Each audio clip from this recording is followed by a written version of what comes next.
¿Qué tal? ¿Cómo les va? Muy buenos días. Otra mañana de streaming. Generalmente tratamos de grabar a la mañana, así nos queda la tarde libre para hacer lo que nos gusta, lo que nos viene bien. Ustedes saben que antes de comenzar estrictamente con el programa o con el programa del día, a mí me gusta hacer alguna referencia y algo que me impactó en la tarde de ayer. Lo comparto porque el que quiera lo puede hacer. Creo que no debe estar solamente en el medio que solo vi en Verte. Me parece que no como una noticia exclusiva del medio, sino como una información que ha difundido la Cámara. El joven camarista de Azul, Paglier, este, en una extensa explicación, porque sabemos bien que la biblioteca tiene dos lecturas, ¿cierto? El otro día el doctor Sergio Roldán, aquí en el streaming, estaba en contra de un tema que se va a tratar ahora, digamos, en profundidad, y es la imputabilidad de los menores a los 13 años. El gobierno parece que ahora la va a cambiar, no va a ser a los 13, va a ser a los 14, porque la mayoría de los senadores y diputados están de acuerdo en que sería a los 14. Paglier deja un mensaje muy claro y yo diría que replica con fundamentos, porque es camarista, porque conoce la ley, porque conoce la Constitución, replica, a mi entender, y no todo el mundo tiene que estar de acuerdo con lo que yo pienso, replica acertadamente, punto por punto, todo lo que se debate en torno a si un menor es imputable a los 13 años o no. Yo les recomiendo que busquen la información, que la lean, porque esclarece un montón de temas. En definitiva, vale la pena leerla. Esto es lo que les quería decir antes de comenzar el streaming. Y hoy tenemos una invitada de lujo, una persona que hace mucho tiempo está vinculada a la función pública, a veces en una categoría superior, hoy como médica. Estoy hablando de la doctora Adriana Capuano. Adriana, ¿qué tal? ¿Cómo te va? Tanto tiempo después de haber hecho tantas notas, pero no por streaming, sino simplemente por teléfono en la primera mañana de Cadena 103. ¿Cómo andás? Así es. Bueno, buenos días. Un placer ayornándonos a estas nuevas modalidades de comunicación como es el streaming. Así que muchas gracias por la invitación. ¿Quién es Adriana Capuano? Bueno, ¿Cómo te definirías a vos misma? Tu familia, tus padres, dónde estudiaste, tu historia, tu historia, tu joven historia. bueno, Adriana Capuano, soy una olavarriense, primero, mamá, profesional, que abracé con mucha pasión cada una de las acciones que me fui proponiendo. Hija de una clase media, mi abuelo y mi papá fueron sastres de la calle Dorrego y 25 de Mayo, para aquellos que tienen unos cuantos años se podrán acordar.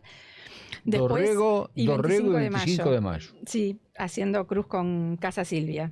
Ajá.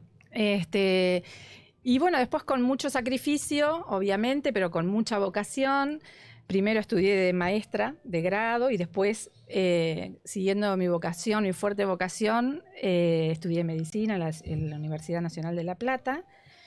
Y ya por ese entonces despertaba mi pasión por todo lo que es la política sanitaria, pero abrazada de la mano de la política partidaria. Por eso me gusta a mí definirme como un cuadro técnico político, ¿no? Un cuadro técnico dentro del peronismo. Exactamente. ¿Siempre en el peronismo? Siempre en el peronismo. Siempre en el peronismo. ¿De familia peronista o de familia radical? De familia radical. Mira.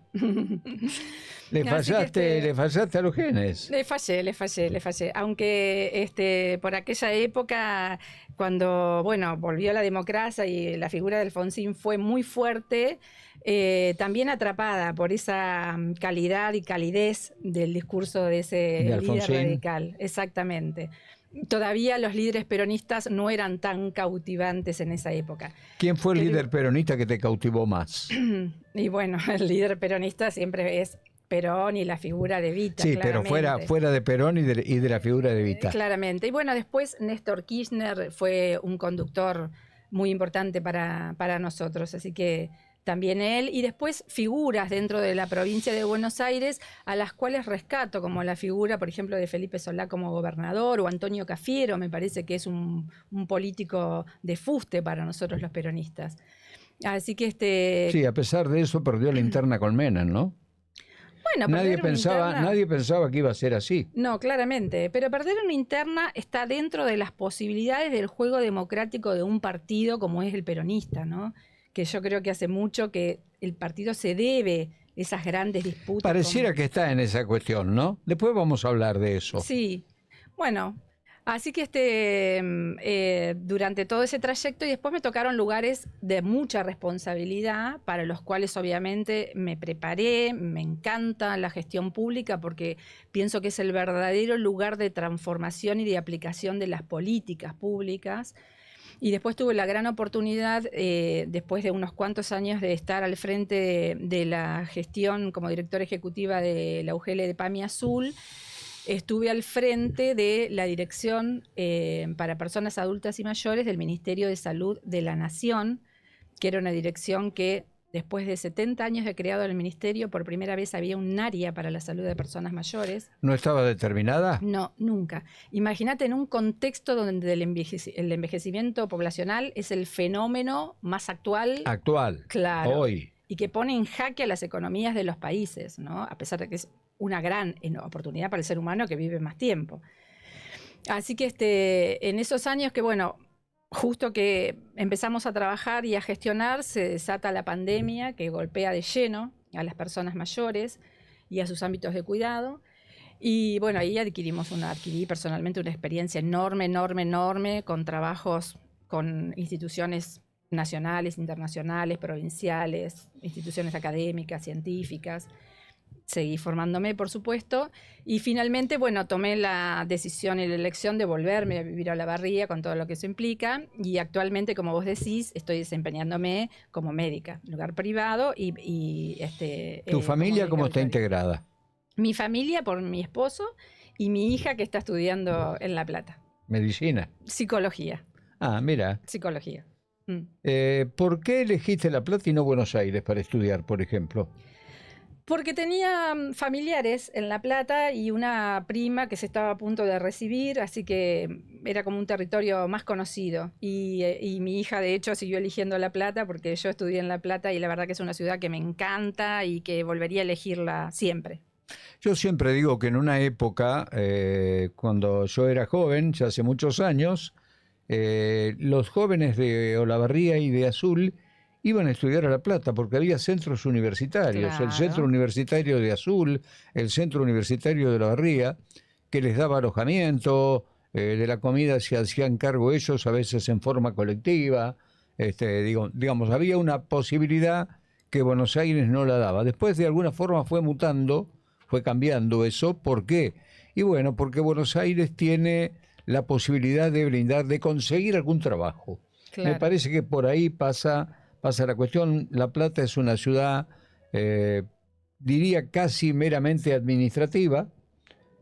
Por lo tanto, si uno no consigue un trabajo público, en el comercio es muy difícil, tiene que conciliar con los horarios de estudio. Bueno, por eso digo, en el tiempo la gente se fue, muchos chicos se fueron orientando a estudiar en Buenos Aires. También es cierto que la oferta académica con el tiempo se fue extendiendo hacia las localidades. Digamos, Olavarría hoy tiene una oferta académica Sí. que en los años que yo estudiaba no la tenía. Si hoy tuvieras medicina, no te hubieras ido a Buenos Aires, con seguridad. Probablemente no. Por eso O a digo, La Plata, también ¿no? a La Plata en este caso, pero también es cierto que hubo una gran expansión de la oferta universitaria en las localidades, que eso es muy importante. Hace pocos días, no sé exactamente cuánto, pero tal vez un mes, pasó algo en Olavarría que no solamente puso en riesgo la vida de muchas personas mayores. Estoy hablando del incendio del geriátrico en la zona del barrio Isaura, donde al final creo que ya llevan 7 muertos. Ese es el número que se conoce hasta hoy. Y ahí nos encontramos con un fenómeno que nosotros sabíamos acá en Cadena 103, porque yo no sé si vos recordarás que hubo otro siniestro también hace unos años en un geriátrico de Pueblo Nuevo. Ahí hicimos una nota con Mansur, que era el secretario general de Sanidad, y ahí salió a la luz que ninguno de los geriátricos que están en Olavarría, salvo el hogar de ancianos, estaba en regla, digamos, está como debe estar habilitado. Una habilitación que no depende de la municipalidad en realidad, depende de un organismo de la provincia de Buenos Aires, vos lo sabés mejor que yo, pero bueno, alguien debería tomar cartas en el asunto. Tenés la mirada puesta en ese tema. Sí, yo creo que hace mucho tiempo también he venido a la radio y hemos hablado de ese tema, de la necesidad de poner el foco de atención no solamente en las residencias para personas mayores. Mirá, lo que veníamos diciendo recién, estamos ante un envejecimiento poblacional que es ya para ayer. En la ciudad en el mundo, te diría en el mundo. No, en el mundo entero. Si vamos a lo que es Olavarría, del total de la población, según el censo 2022, el 19% de los olavarrienses tienen 60 años y más, ¿no?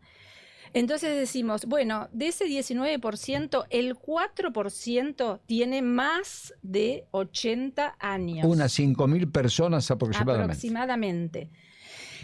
Esa proporción de los más longevos es la que está creciendo a un ritmo más acelerado en el mundo entero, porque es la población que vive cada vez más años.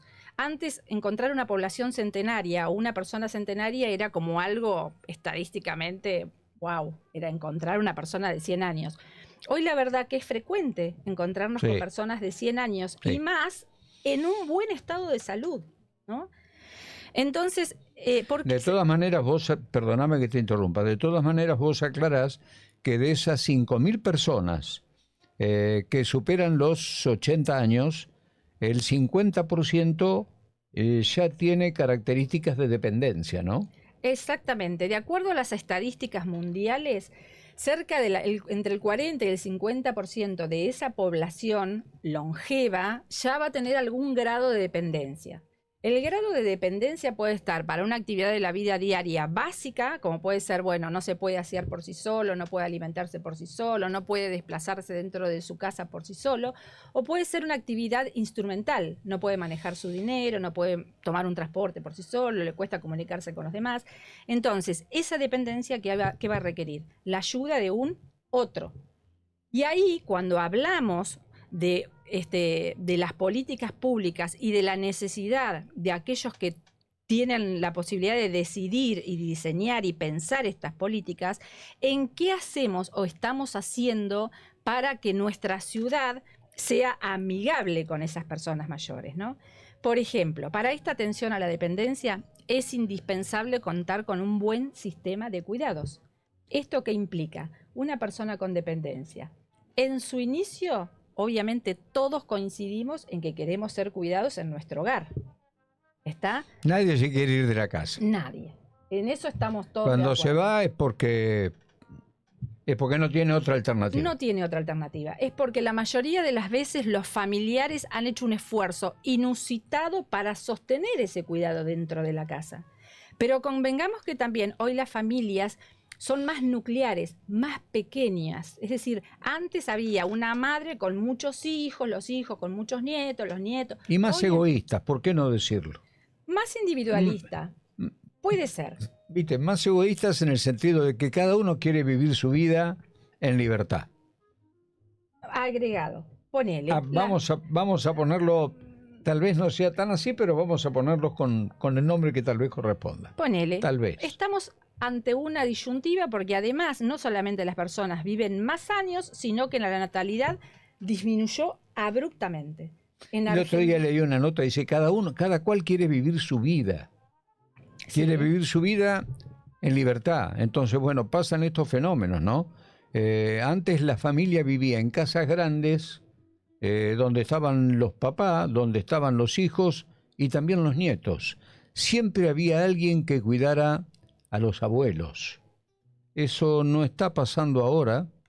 Desde hace muchísimo tiempo hay un lema: el que se casa, casa quiere.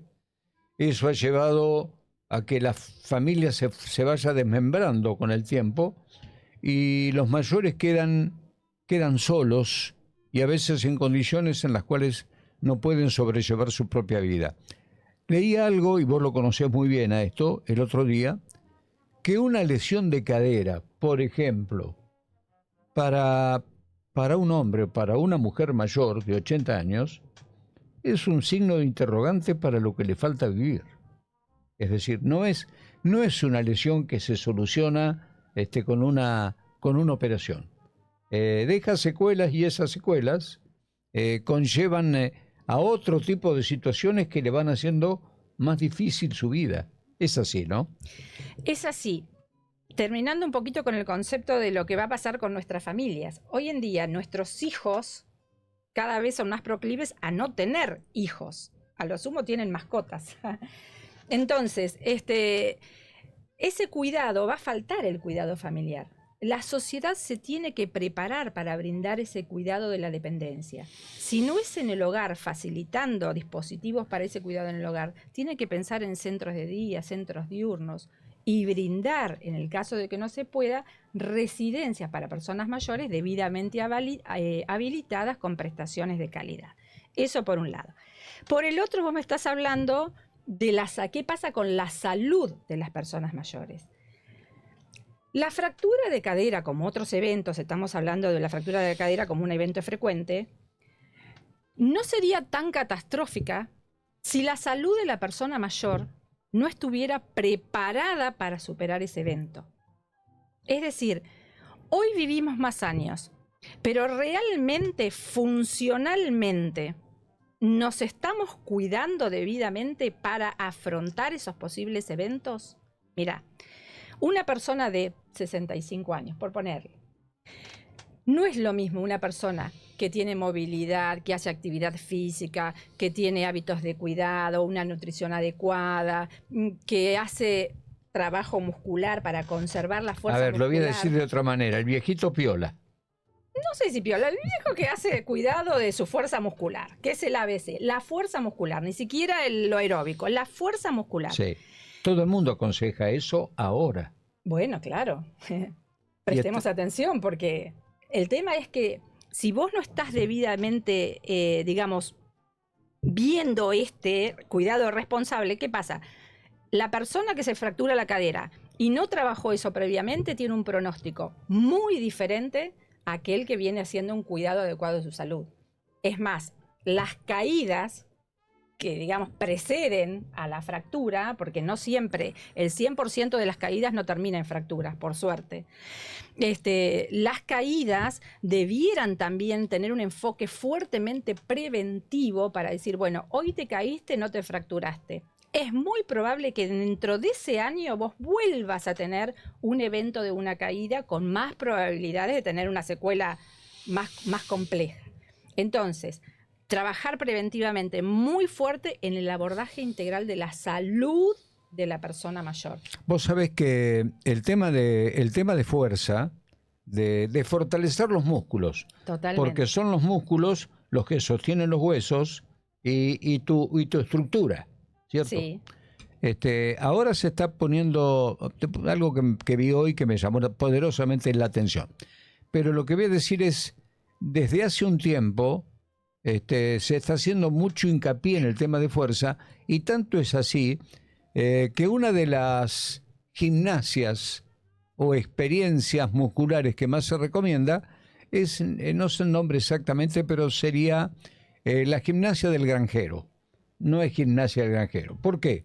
Porque los granjeros en general se movilizan en sus lugares de trabajo con pesos muy potentes que hacen trabajar los brazos, todo el cuerpo y también las piernas. Entonces se está recomendando en los gimnasios hacer precisamente ese trabajo, ¿no? Ese trabajo de fuerza, fundamentalmente, no alcanza, como lo dijo Adriana, con caminar y andar en bicicleta.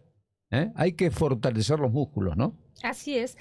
Pero además hacerlo consciente en cada movimiento. Es decir, cuando vos te vas a parar de la silla habitualmente en tu casa, generalmente uno busca un lugar de apoyo para pararse. Bueno, lo ideal es desafiarse y empezar a pararse sin ningún apoyo, que nos sostengan y que nos eleven nuestros cuádriceps. Y eso practicarlo. 10 veces al día me levanto sin ningún soporte. Sentadilla. De la silla. Sentadilla. Pero Sentadilla. a partir de la silla. Después hay otra cosa. No hay nada peor que la inmovilidad o la falta de movilidad. El otro día escuchaba a una profesional, creo que española, que decía, no es la fractura de cadera, es la cama lo que lleva a la muerte a la persona, en esto de la falta de movilidad. Por eso hoy en día se aconseja rápidamente incorporarse y empezar a la actividad normal, ¿no? Después de una fractura de cadera, si la persona lo puede hacer, obviamente. Entonces, nosotros en la diaria, cada una hora se considera que la persona que está sentada más de una hora es sedentaria. Suponete vos haciendo esta actividad. No, yo lo que hago mucho es estar sentado frente a la computadora. Bueno, cada una hora... Lo reconozco, o sea, es un... Claro. No, es que es el mal de todos. Cada una hora uno debiera tener una alarma incorporada, decir, bueno, sobre todo los que trabajamos mucho tiempo sentados, decir, bueno, me levanto, hago algún trabajo de estiramiento, de fuerza muscular, de brazos. Es simplemente hacer una repetición de un trabajo muscular, de brazos o de piernas. Pero cada una hora, mientras estemos activos, por supuesto el sueño se respeta a muerte, porque también eso es un muy buen indicador de la salud, debiéramos nosotros movilizarnos y hacer algún ejercicio adicional. Eso es lo ideal. ¿Vos para eso recomendás centros de día? El centro de día en sí es diferente a lo que es el club de día. El centro de día es un centro donde la persona va a hacer diferentes actividades, convivir, hacer actividades con otras personas, con otros pares. Sociabilizar. Sí, pero fundamentalmente tiene actividades de rehabilitación cognitiva o física, de acuerdo a lo que necesite o a la indicación médica precisa. El club de día es más recreativo.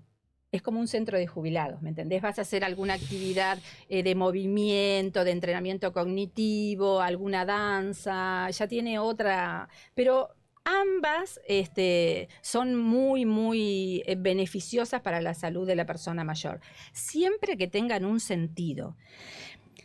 A veces cuando los médicos decimos o hacemos alguna indicación, esto no es solamente válido para las personas mayores, ¿no?, sino para todos, damos alguna indicación, bueno, usted tiene que hacer esta actividad física, tiene que alimentarse saludablemente, como que a partir de ahora, y la verdad que si a nosotros no nos hace el clic acá, si nosotros no tenemos un sentido del para qué, encontrarle un sentido, no solamente a la vida, sino a las actividades. La voluntad.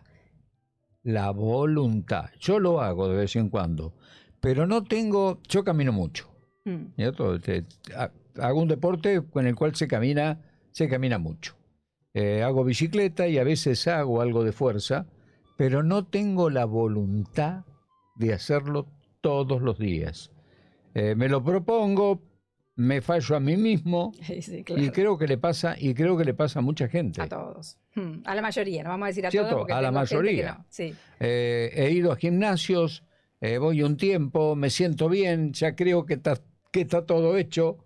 Y la verdad, me pasó este año en la costa, no en Mar del Plata. Iba a decir Mar del Plata, la costumbre.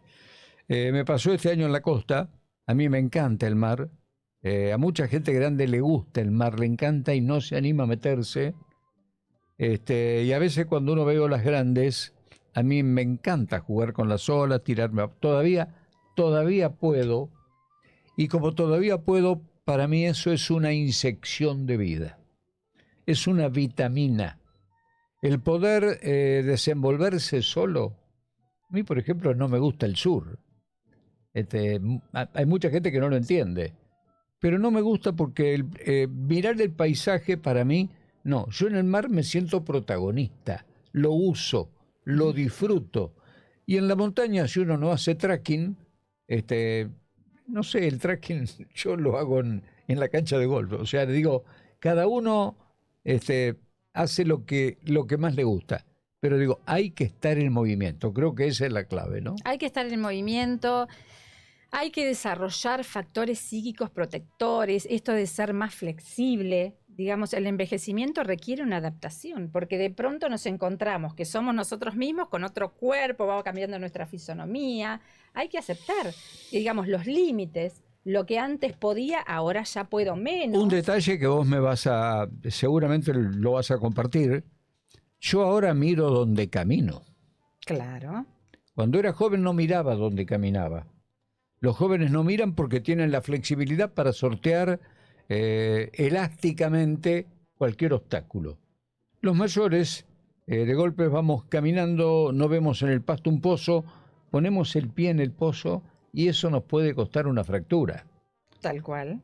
A mí una vez, no en Olavarría, en otro lugar, andaba por una calle que en Olavarría hay muchas de Laja, y las calles de Laja con el tiempo, con los árboles, se van tornando difíciles para caminar y para sortear. Entonces bajé a la calle para caminar por la calle Más seguro. más seguro, con la mala suerte que me encontré con un bache bueno, digo, ¿por qué? Porque uno cree caminar seguro en un determinado lugar y hay que ver, a esta altura hay que ver dónde uno pone el pie. Sí, en eso también quienes desarrollan, digamos, la arquitectura ciudadana, también tienen que hacer una ciudad para todos. Es decir, hablando de La Plata, las veredas de La Plata son intransitables. Ahora ALAC ha puesto la mirada en eso y está empezando a arreglar las veredas. Te puedo asegurar que hasta los jóvenes miran donde pisan porque realmente es una ciudad con unos árboles increíbles que hacen un medio ambiente muy agradable, pero las raíces hacen estragos en las veredas. Hay cosas que no se compatibilizan con otras.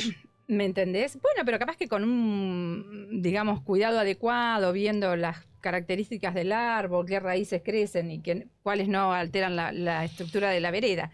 Pero también, por ejemplo, las personas mayores que quieren ir a una plaza, esa plaza, ¿tiene asientos adecuados?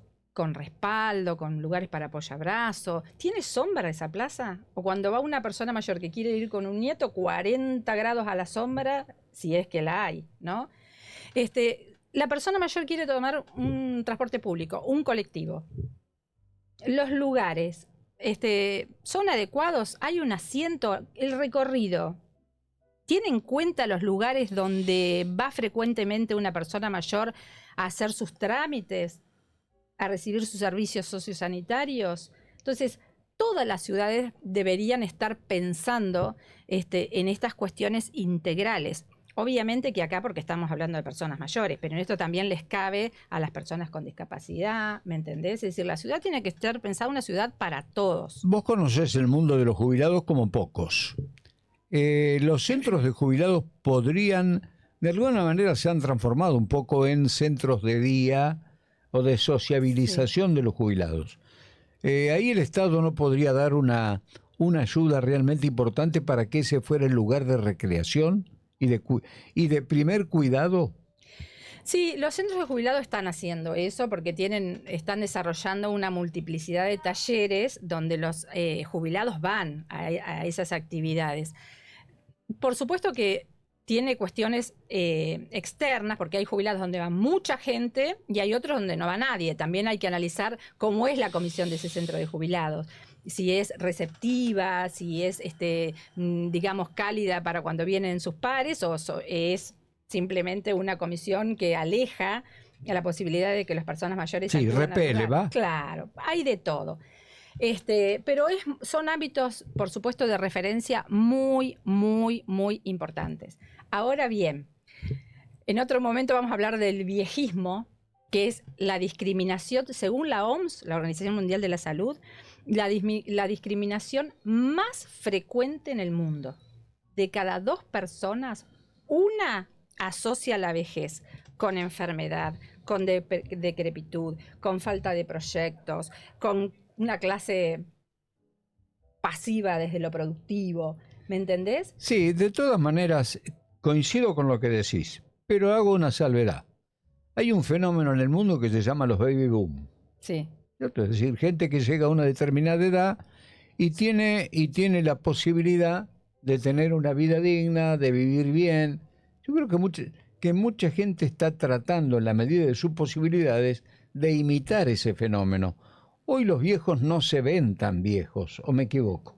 No, claramente, por eso estamos en una lucha para erradicar esa discriminación. Porque vos fíjate, la discriminación no es solamente de los niños en edad preescolar que vos le decís, la maestra le dice, dibujá a una persona mayor y seguramente te van a hacer a una con rodetito, postrada, con la Un silla de bastón. ruedas. Y capaz que su abuela está divina, ¿me entendés? Eso viene como incorporado culturalmente, porque la cultura nos antecede.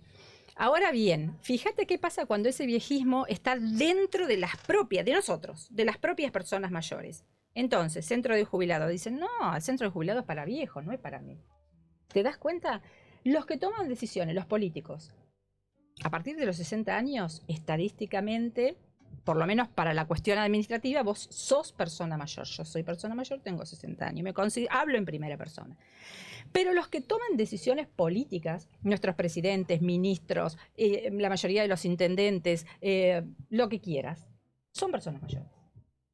Pensá en los últimos presidentes que hemos tenido, o ministros. Sí, no pasa eso en las municipalidades. Bueno, porque por ahí son más jóvenes.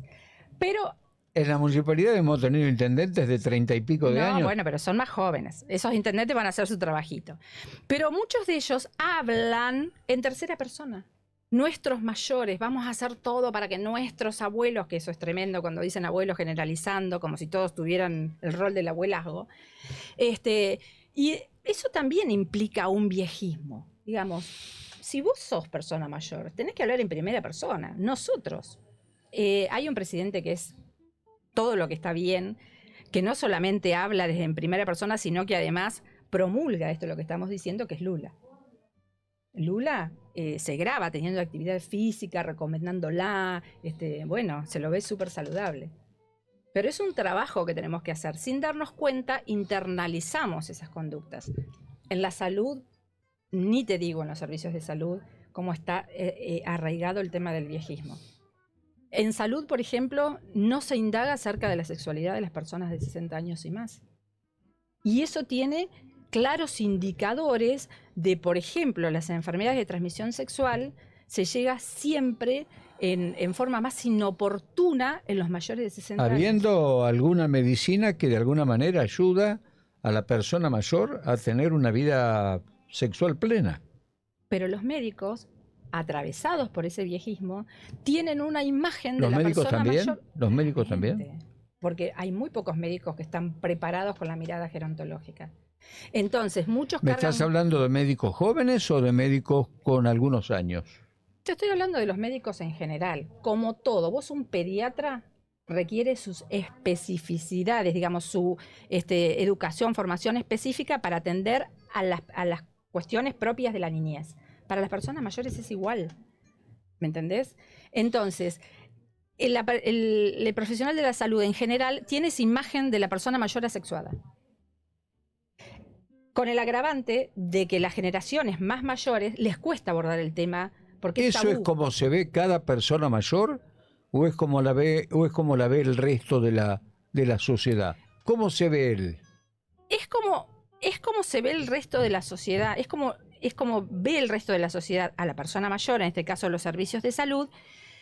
Pero también es cierto que las personas más mayores, supongamos más de 70 años y más, siempre ha sido un tema tabú el abordar el tema de la propia sexualidad.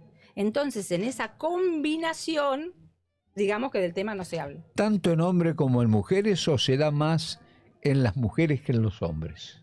No, yo creo que eso es, el viejismo atraviesa mujeres y varones y de toda la clase. Te estoy diciendo que de cada 2 personas, una tiene internalizado esa conducta viejista. Pero no pongamos el tema de la sexualidad. Pongamos, por ejemplo, en la pandemia, en los países más desarrollados, cuando había que asignar recursos críticos, como podría ser un respirador o una cama. En muchos países, de los países más desarrollados del mundo, te estoy hablando, cuando llegaba una persona joven y una persona mayor, de 60 años y más, se asignaba automáticamente el recurso a la persona más joven. Simplemente por la edad. Y eso claramente es un acto discriminativo y prejuicioso. ¿Está claro? Porque hoy en día una persona... como si no tuviera más que vivir. O una persona mayor capaz que tiene parámetros mejores en salud que los que puede tener una persona joven. ¿Me entendés? Entonces, esa discriminación, ese prejuicio que primero se instala en la forma que pensamos, después en lo que vamos sintiendo respecto a lo que le pasa al otro, lo que me pasa a mí con respecto a la vejez, y después es cómo actuamos, que esté el prejuicio. Así que ese es el primer puntito a erradicar en nuestra sociedad, que eso es a nivel mundial, ¿no? Hay una movida muy importante en eso, porque ahora se está hablando bastante más, gracias a Dios, del tema del envejecimiento. Y después que hay que adaptar los sistemas de salud a esta nueva realidad. Hay cada cosa rara que están apareciendo. ¿Sabés qué vi hoy en la tapa del diario La Nación? Vos hablaste al pasar de las mascotas hoy, sí. ¿Cierto? Y las mascotas en muchas personas tienen, tal vez, en algunos casos, más importancia que el resto de la familia, porque es la mascota la que acompaña permanentemente a la persona en cuestión, cualquiera sea. Ahora resulta que también hay jóvenes que se autoperciben animales. Hoy miraba la foto de tapa de La Nación y en el Parque Centenario hay jóvenes con máscaras de animales que caminan con las manos y con los pies porque se autoperciben animales. ¿A dónde vamos con todo esto? Bueno, yo creo que estas son modas, ¿no? Y cuanto más visibilidad creo que se les llaman los terian. Sí. Cuanto más visibilidad se le da, más personas van a aparecer adoptando esta actitud de creerse una mascota. A mí me causó mucha gracia una persona que fue a atenderse al hospital con esa máscara y la mandaron a la veterinaria. ¿Acá también? No, acá no, no. Estaba viendo las redes sociales. Me resultó muy gracioso porque, claro, el médico saturado con todo y viene la persona con la máscara creyéndose animal. Entonces lo mandó a la veterinaria. Creyéndose animal. Porque, bueno, se creen, digamos, de esa condición, pero cuando van a atenderse no se van a atender claramente en una veterinaria. Bueno, para mí son como modas muy incentivadas por la curiosidad de la gente y además por las redes sociales y los medios de comunicación que le dan este lugar. Uno querría suponer que están destinadas a llamar la atención sobre el cuidado del mundo animal. No lo sé. Ni siquiera me parece que está relacionado con eso. Yo creo que las mascotas tienen un rol muy importante en nuestra sociedad. Las cuidamos de una manera que hasta hace unos años era impensado. Imagínate que hoy en día... Muchos ancianos deben envidiar cómo se cuida la mascota. Sí, los ancianos también tienen, las personas mayores, no voy a decir ancianos, también las mascotas cumplen un rol muy importante en, digamos, en las personas mayores que por ahí están solas y que la mascota no solamente les sirve de acompañamiento en el hogar, sino también porque les permite salir. Cuando sacan a pasear a la mascota tienen vinculación con los otros, hablan de la mascota, digamos. Son duelos que también hay que atravesar cuando fallece una mascota, tanto en una persona mayor, en una familia. Me parece que la mascota viene a ocupar un lugar importante y relevante y además las familias gastan mucho en el cuidado de las mascotas también. Adriana, volvemos al tema que tomamos en el comienzo. ¿De qué manera se van a poner en forma y en regla todos los geriátricos que hay en Olavarría? ¿Es posible hacerlo? ¿Debe hacerse? Debe hacerse, sí. Eso es sí. ¿Cómo es posible? La política tiene que priorizar esta temática. Tiene que haber gente, la gente que está preparada, que está formada, que la hay. En el campo de la gerontogeriatría hay muchos profesionales. Muchos, quiero decir. No somos muchos, pero nos conocemos. Que piensen creativamente cómo sortear esta dificultad. Las residencias no habilitadas no son un problema de Olavarría, son un problema de la provincia de Buenos Aires, son un problema de Argentina. Nosotros cuando nos tocó gestionar residencias... Y tal vez de toda Latinoamérica, ¿no? En Estados Unidos es un tema que debe estar bastante, se me ocurre, bastante ordenado por lo que uno ve en las películas, no lo sé.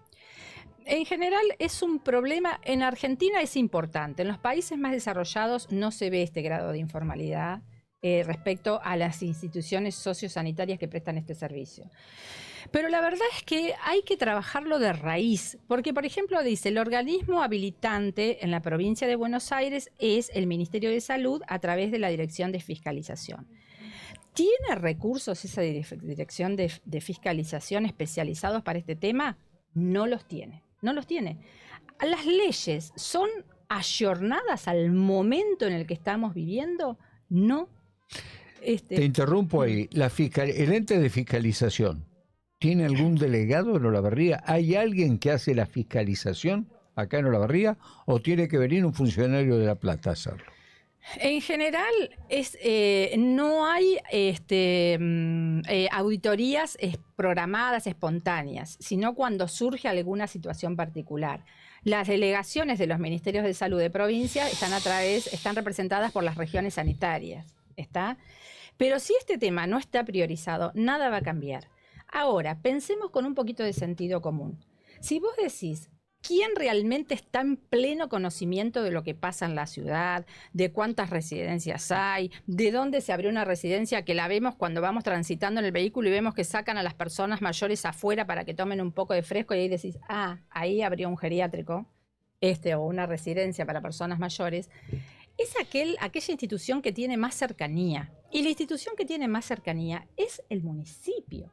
Ahora, para eso, para darle ese rol clave al municipio de auditar, no sé si el rol de habilitar, pero sí de auditar y de elevar la información. De control. De control, es el municipio. Pero claramente para eso hay que modificar la ley. Hay que modificar la ley. Entonces, bueno, hay como vos decís, hay un problema real, evidente que hay que abordar. Para mí, las leyes son obsoletas en este sentido.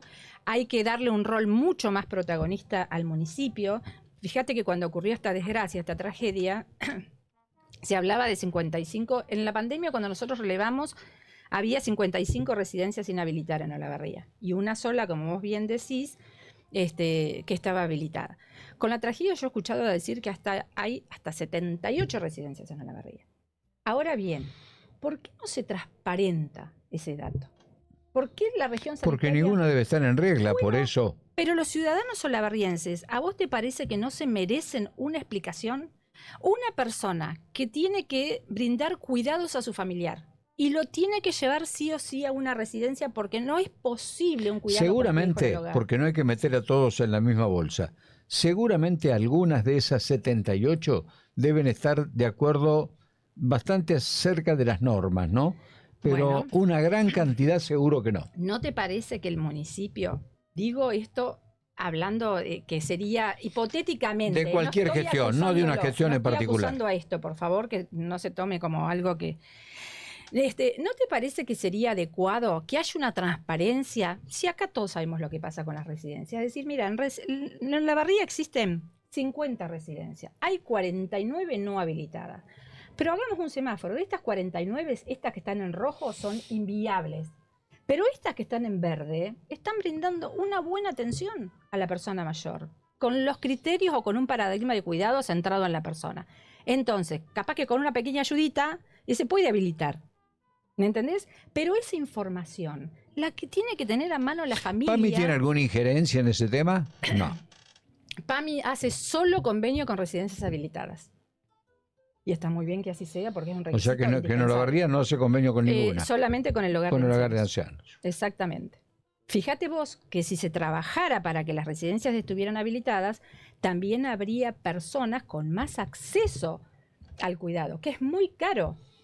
Porque hoy vos en día decís, el costo mínimo de una residencia que cumple con los requisitos para habilitar es de 2 millones de pesos aproximadamente, que con la inflación esto sube, obviamente, para brindar cuidado no muy complejo. Sí, hay familias que no lo pueden afrontar. Y si vos tenés una persona que gana un haber mínimo, que son de 400.000 pesos, necesitas 5 haberes para tener una prestación digna. ¿Me entendés? Es decir, que es todo un tema que hay que abordarlo desde el punto de vista político, digamos, con personas que estén preparadas, que conozcan de la temática, y a partir de ahí empezar a modificar. Pero viste, siempre estamos hablando de lo que tenemos que hacer para el futuro cuando ya tendríamos que haberlos hecho. Claramente. Mi mamá, mi madre, murió a los casi 97 años. A los 92 se quebró la cadera. Y bueno, no podía vivir, vivió sola hasta los 92 años. y además digamos, imposible tenerla quieta porque era muy andariega. Gracias a Dios. Y en la búsqueda de un lugar para alojarla, reconozco haber entrado a lugares que no se podía entrar Sí, es del olor verdad. a pis. Es verdad. Es Y verdad. vos decís, ¿cómo la familia no se da cuenta de lo que está pasando en este lugar? Después terminé encontrando, no sé, no lejos de acá, un buen lugar. Pero no es fácil. No, no, no, no. No es nada fácil porque además, ¿quién controla eso? Las personas que quieren denunciar, ¿dónde denuncian?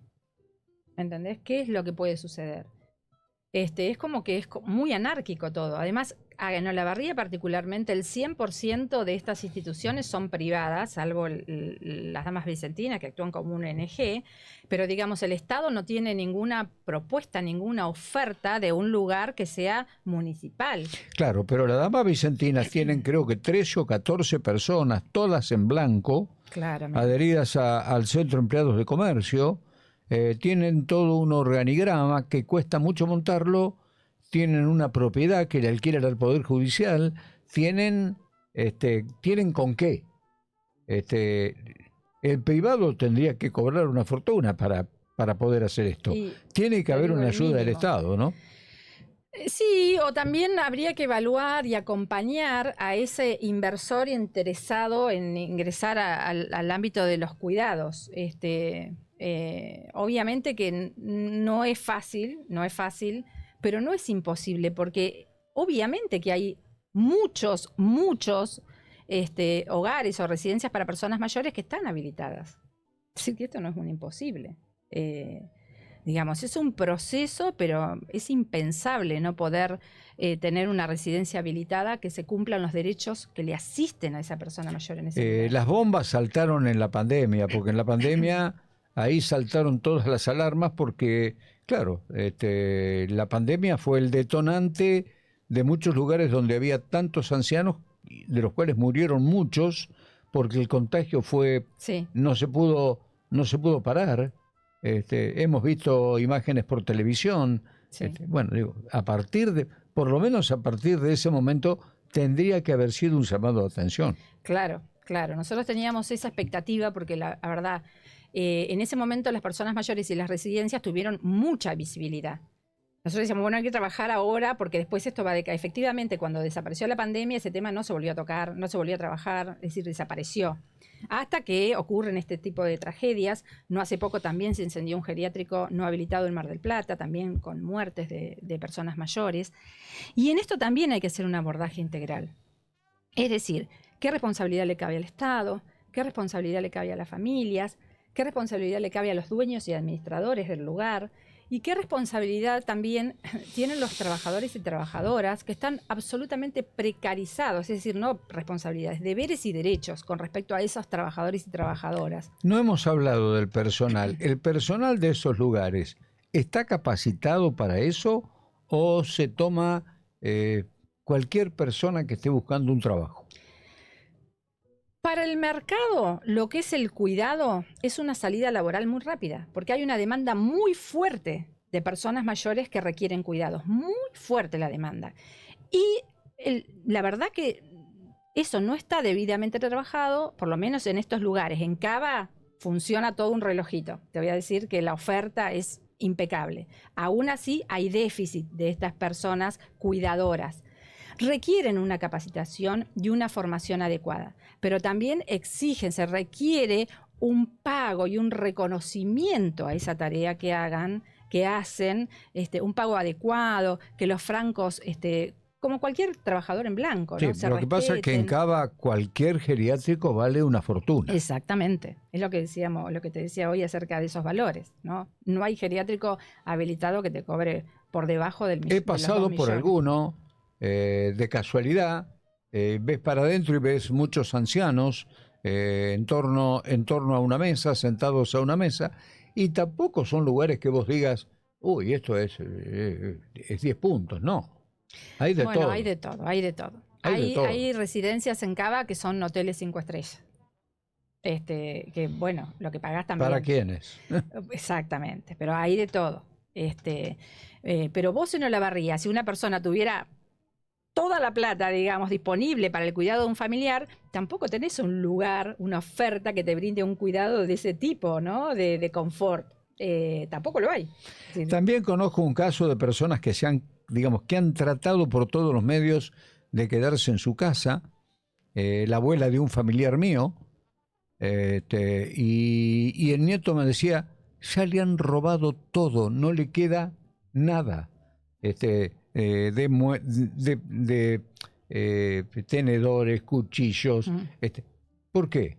Porque además también hay otra variable que me parece que es a tener en cuenta. Los ancianos cuando se sienten, esto me lo vas a ratificar vos porque sos la que sabe.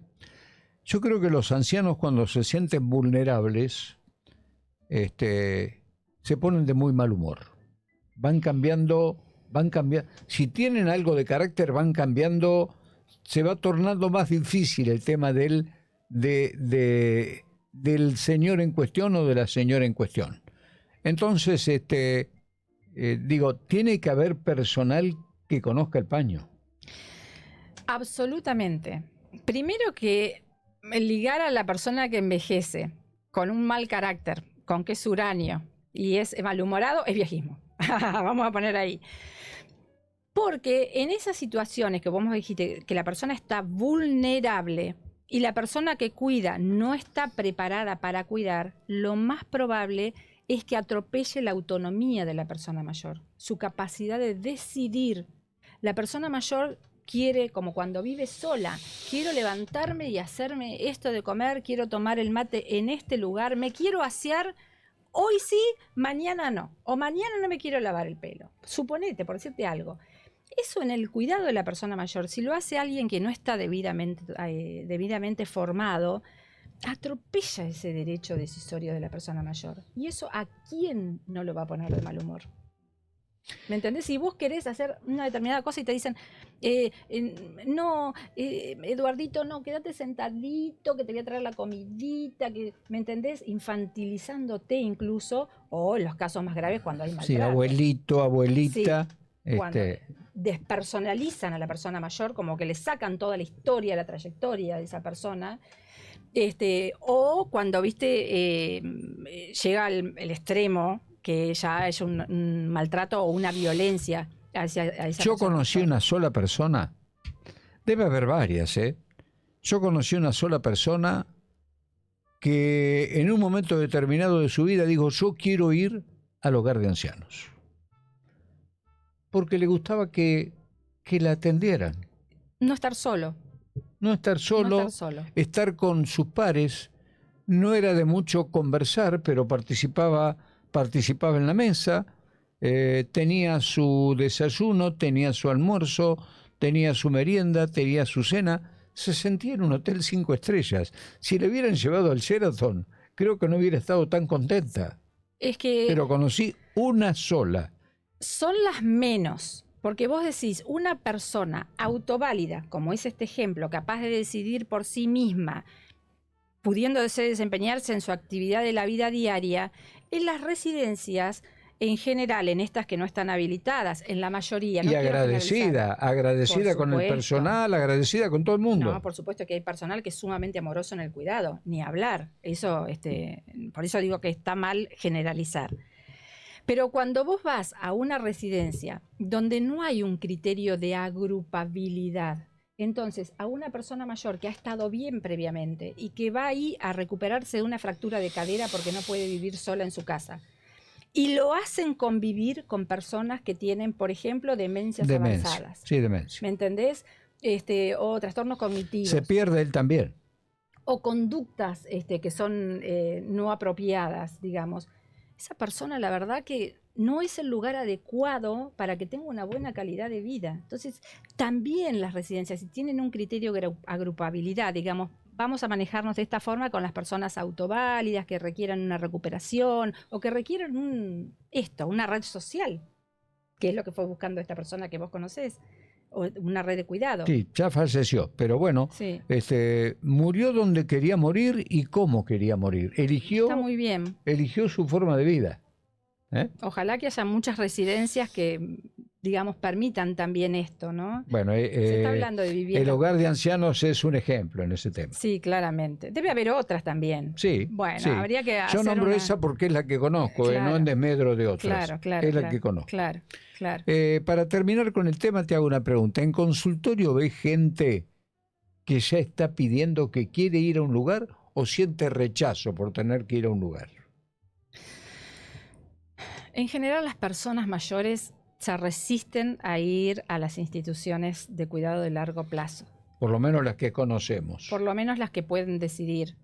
Y las que tienen un deterioro cognitivo leve también se resisten, porque emocionalmente, si bien pueden perder aspectos cognitivos, emocionalmente conservan todo su campo, ¿no es cierto?, de emociones y de expresión. Ahí hay que hacer un trabajo interdisciplinario y familiar para que la persona no vaya engañada a estos lugares institucionales, para que la persona pueda manifestarse, brindar su consentimiento para residir en ese lugar y asegurarle que si el día de mañana ella no quiere estar más ahí, también pueda provocarse, pueda garantizar su egreso del lugar. Sí, las personas que van saben que difícilmente van a salir. También eso es cierto, ¿no? Pero las familias, digo, hay que trabajar para que la persona no vaya engañada y en contra de su voluntad.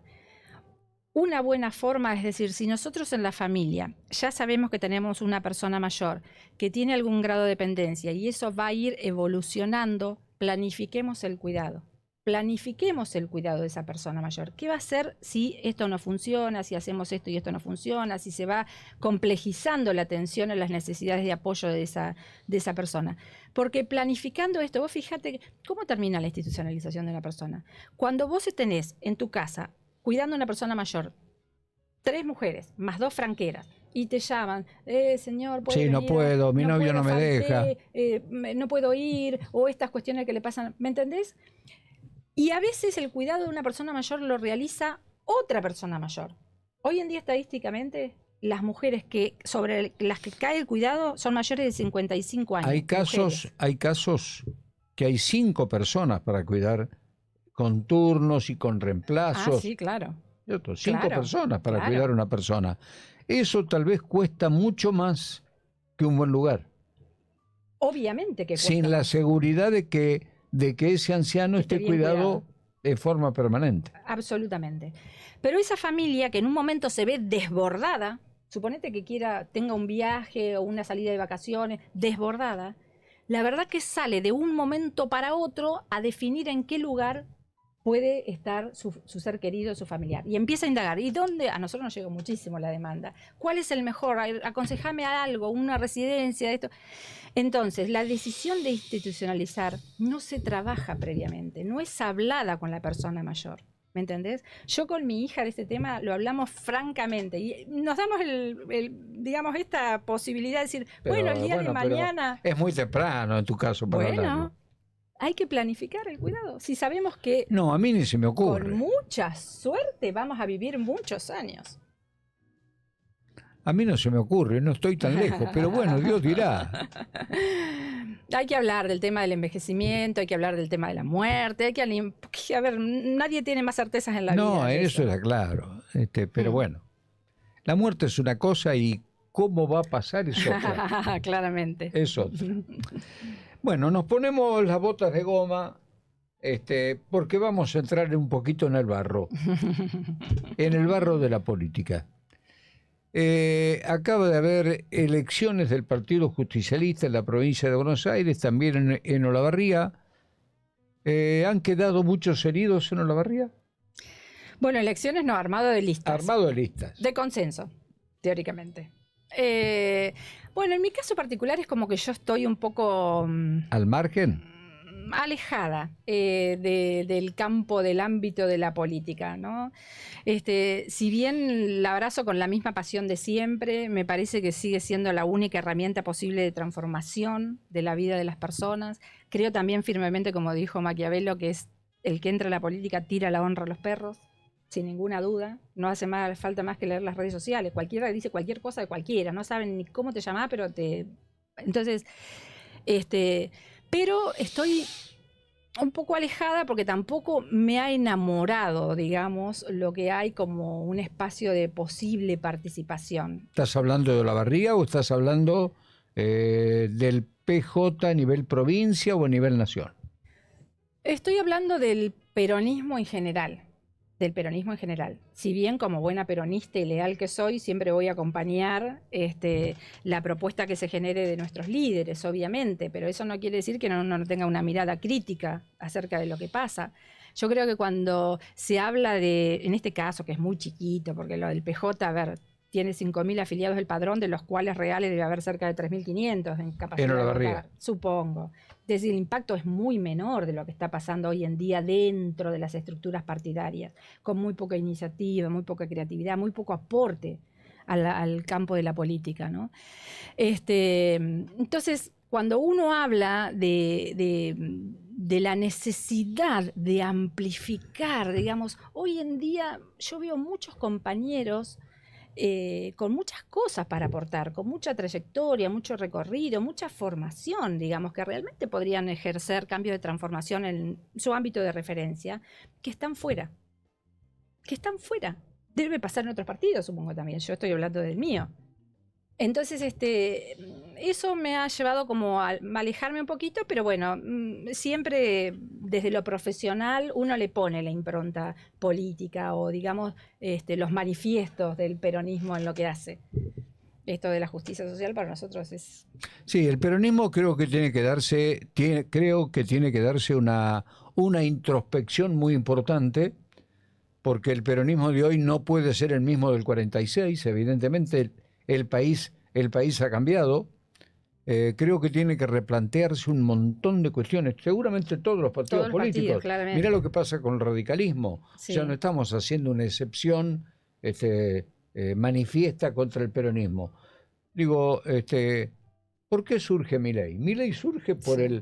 por el vacío que hay, por el vacío que hay en la política. Claramente. Si no, Milei no sería presidente de la nación. Nunca, creo. Los partidos políticos, te diría que prácticamente no existen o están en una gran disputa. Acá en Olavarría, por ejemplo, me parece que ha quedado, por lo que veo, la sensación de que la Cámpora se quedó con todo. Bueno, la Cámpora hoy es quien dirige los destinos de Olavarría, digamos. Están ellos conduciendo nuestro municipio. Así que es hasta razonable que ocupen esos lugares en la lista. En general, los que conducen el municipio tienen preponderancia para ocupar los lugares de conducción del Partido Justicialista, así como el gobernador representa, digamos, o conduce al Partido Justicialista de la provincia de Buenos Aires. Eso ha sido siempre así en el peronismo. El tema es que más allá de la estructura del PJ, tampoco haya un espacio de convocatoria para todos, para todos. Yo, digamos, incluyendo hasta, porque viste que hoy en día eso que decía Perón, no hay que tirar todos los días a un viejo por la ventana. Yo digo esto, construyamos ciudades para todas las edades. Es decir, hay experiencias que solo pueden tener aquellos que tienen o que han tenido un recorrido muy importante. El peronismo ha dado figuras que han sido... digamos que han ocupado Que ahora están hablando algunas, ¿no?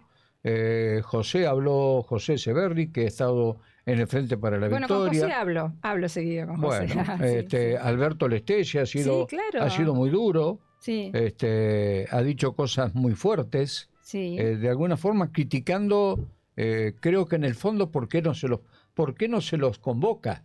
Me parece que siente que se los deja fuera. Y ¿Me algunos entendés? más, digo, no todos los que están afuera son tontos, y alguno de los que está afuera te dice de golpe, mira, falta mucho. Para la elección y para el armado de las listas, falta mucho. Falta mucho camino por recorrer. O sea, esto no me molesta. Vamos a ver qué es lo que pasa. Digo, no está definido algo por esto que pasó en estos días, me parece a mí. No, claramente porque, bueno, lo que estábamos diciendo hoy, la definición de las listas del PJ afecta solamente a un número de afiliados que son los que vamos a votar, digamos, ¿no? Tendría repercusión si a partir de quienes integran esas listas del PJ surgen ideas o propuestas de peso, digamos, que provocan algún cambio o transformación en el mundo de la política, en el mundo de la gente. Si no, va a seguir siendo una herramienta electoral. El otro día se hizo una encuesta a nivel nacional. Según esa encuesta, porque viste hay que tener cuidado, según esa encuesta, 23 provincias la ganaría Milei y 3 la ganaría Kicillof. Una de esas la provincia de Buenos Aires.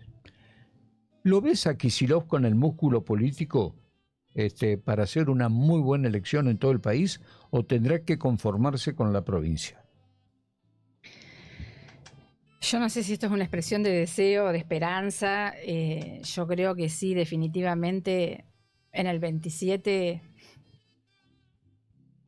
tiene que gobernar una instancia de consenso, de confluencia entre los partidos, digamos, más democráticos, así los voy a llamar, como pueden ser posibles alianzas entre el peronismo, el radicalismo y otros partidos. Una alianza, está pensando en una alianza. Sí, en un gran frente donde realmente sea convocatoria, digamos una gran convocatoria de una consenso. Especie de Freculi de la hora del pueblo. Sí, los frentes, como bien popular, como digamos, como en la historia del peronismo hay muchas instancias que se ganaron a partir de frentes.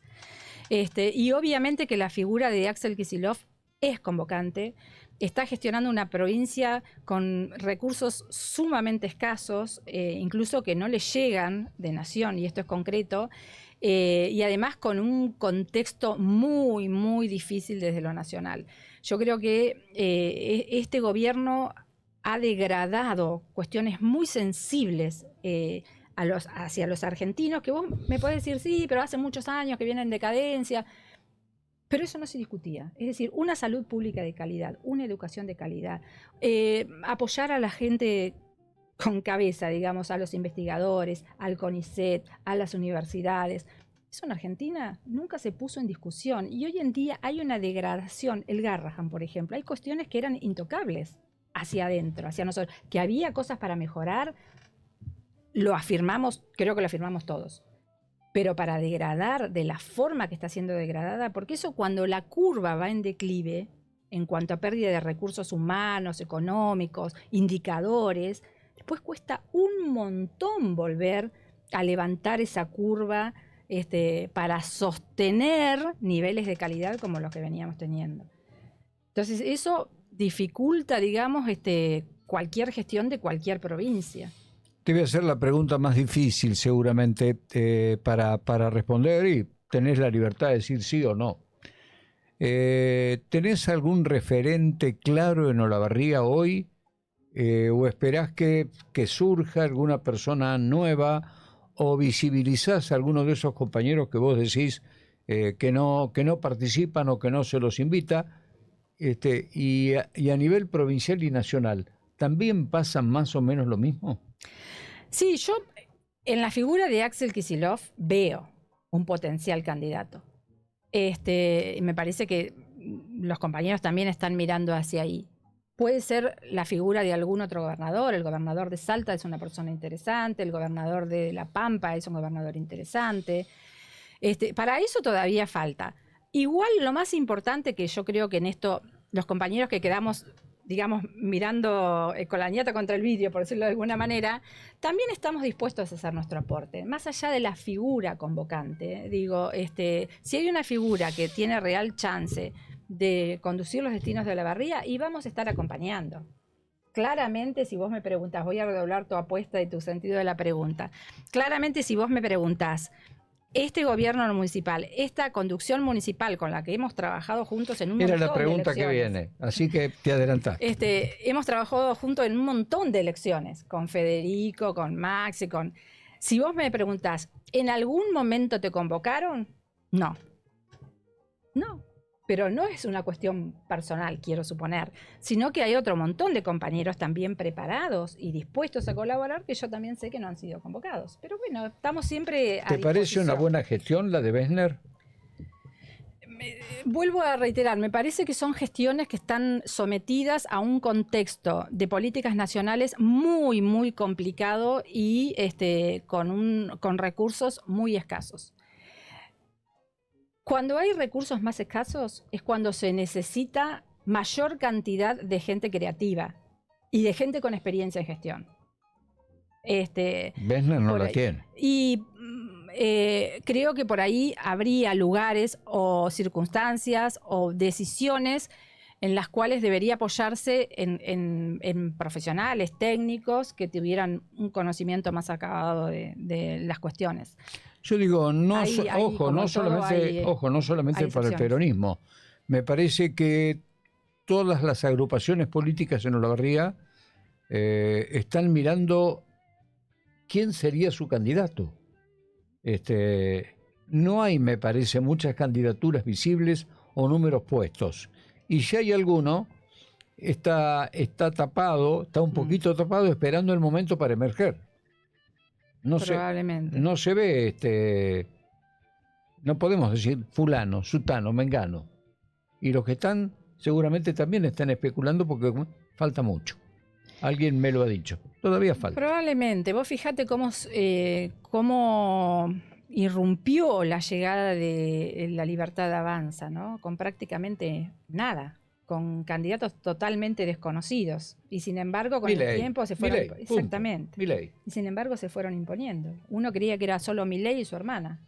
Y después con el tiempo decía, esto era imposible. Después con el tiempo se fue consolidando eso.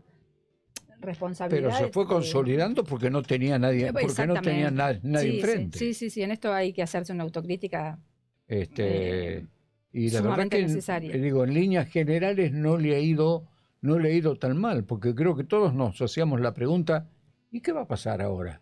Y bueno, ya ha sobrellevado el gobierno el primer año prácticamente sin estructura y con muy poca gente, tanto en la Cámara de Senadores como en la Cámara de Diputados, con nadie. Ha sabido sortear y ha ido ganando espacios. Ha formado un partido de la nada.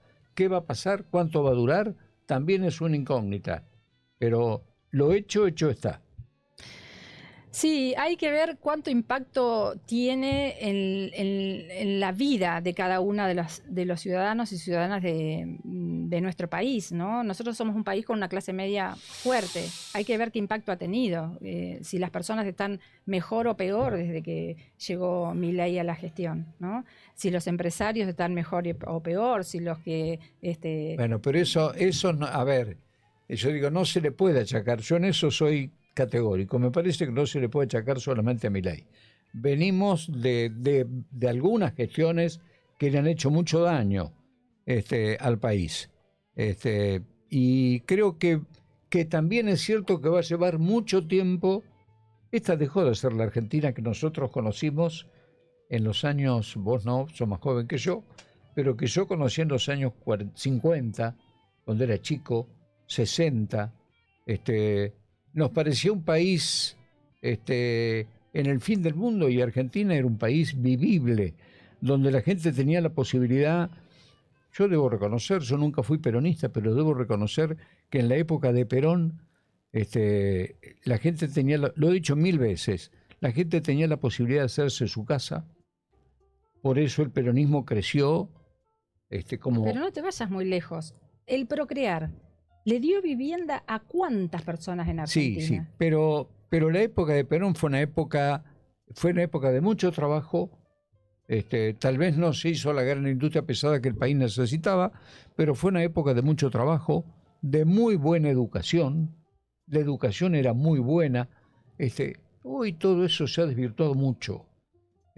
Muy especialmente el tema de educación, que es una de las grandes preocupaciones que deberíamos tener los argentinos. A partir de ahí, ¿se hace un país nuevo o no?